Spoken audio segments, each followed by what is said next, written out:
Darrin Simmons. This is one of the craziest times of the year for you, I know. I wanted to ask you first about the Cutdown date, which is so different from years past. You had multiple opportunities to trim down the roster, but now it's just August 29th, that's it. Is that easier for you guys as a staff or more difficult? No, I think it's easier for us because we have more availability, especially for the third preseason game. I always worry, especially as a special teams coach, I worry about finding enough guys to play in that third preseason game. We're trying to protect so many of our starters. Guys are going to be on a 53-man roster that we just run out of players. So it's a good move by the league to keep those full 90-man rosters in place until the third preseason's game over with. So we have a pretty good idea after a couple of these games who that roster is going to be, but it gives us a better opportunity to make it through that third preseason game. So I'm thankful for that. How much do practices like these help you when you see your guys going against another team? Well, it helps a lot. I think some of our, especially for our young guys, our veteran guys know what it feels like to have to put their hands on somebody and block. But I think our young guys, it's just so hard to replicate game tempo in practice. And we got that game tempo today. So it was very good, kind of eye-opening, I think, for a couple of our young guys. But we needed to get, hit like that a little bit so we can feel the pressure. Will you describe for me just your everyday process of trying to evaluate and put guys in the right spots and try to figure out the best possible talent for this roster? Yeah, well, it's difficult for sure. Obviously, we have to have a vision of what that 53-man roster is going to look like, every day for me. It's not just something that happens at the end. I've got to try to formulate what that roster is going to be so I can get the players who are going to be ready are going to play for us against Cleveland. I got to get them playing together and get used to each other. And then the ones that are close, they're in the second group and they're vying for those extra spots.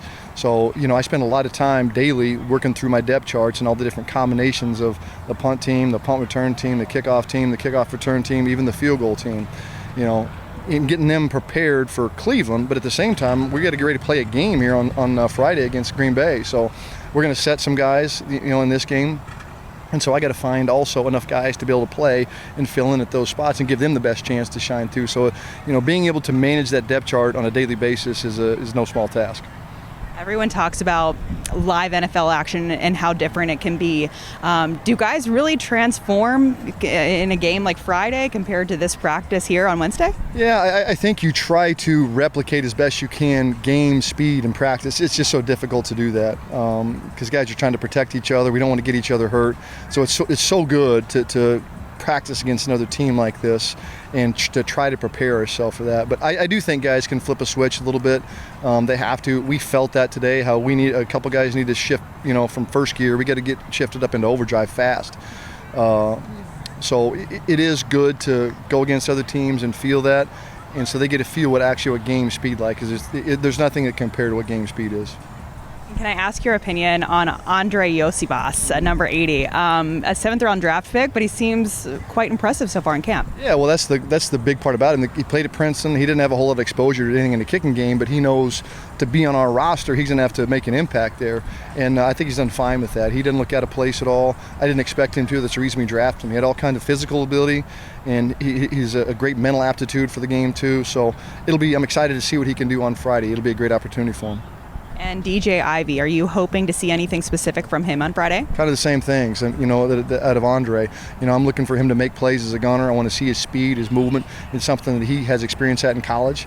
But I'd like to see him make plays as a gunner. At the same time, I want to see his speed and his ability to get off blocks on kickoff, and in the flip of that, be able to block somebody on punt return and kickoff return. So that's two big guys who are very, very, very important games for them on Friday.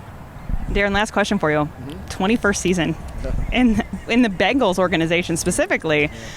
What are you looking forward to this year? The same thing I do every year, trying to win the Super Bowl. That's the ultimate goal here. We've been cllose twice.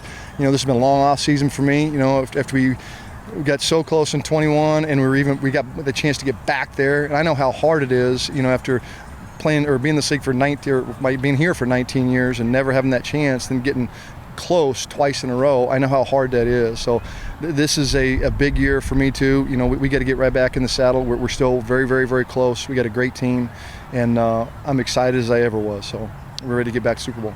Darrin, thank you.